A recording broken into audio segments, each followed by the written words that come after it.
U.S. officials condemned an attack in the state of Colorado that injured 8 people at a demonstration for the Israeli hostages still being held in Gaza. Acts of terrorism will be prosecuted to the fullest extent of the law.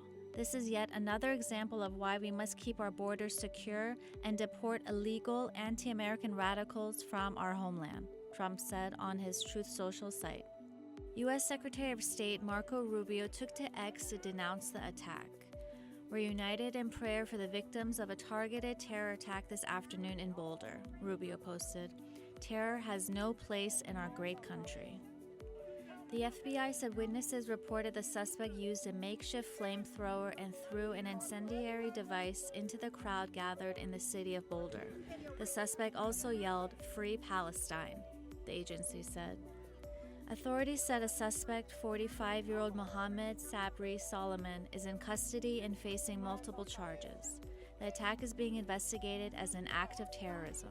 Homeland Security Assistant Secretary Tricia McLaughlin said on the social media site X that Solomon is illegally in our country after entering the United States in August 2022 on a travel visa that expired in February 2023.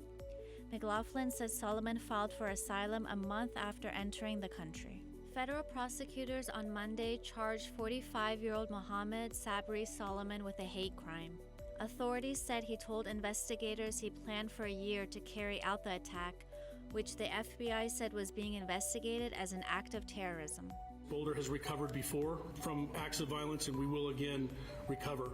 I urge the community in this time to come together. Now is not the time to be divisive. Senate Minority Leader Chuck Schumer called the Sunday attack a vile anti-Semitic act of terror. White House advisor Stephen Miller said it was an evil and monstrous attack, while Sebastian Gorka, Senior Director for Counterterrorism, said it appears to fit existing terrorist profiles. This violent anti-Semitic attack is heartbreaking and deeply disturbing, House Speaker Mike Johnson said. We pray for the victims and for law enforcement to deliver swift justice.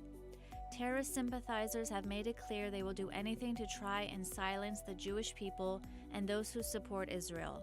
We cannot and will not let them win. House Minority Leader Hakeem Jeffries expressed solidarity with the Jewish community today and always. Our heartfelt prayers are with all of our Jewish brothers and sisters impacted by this unconscionable act of terror, and we thank law enforcement for their swift response, Jeffries said.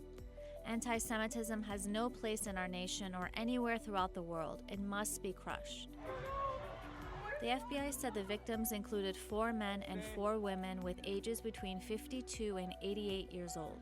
My wife and I and the entire state of Israel pray for the full recovery of the wounded in the vicious terror attack that took place in Boulder, Colorado, Israeli Prime Minister Benjamin Netanyahu said. This attack was aimed against peaceful people who wished to express their solidarity with the hostages held by Hamas simply because they were Jews.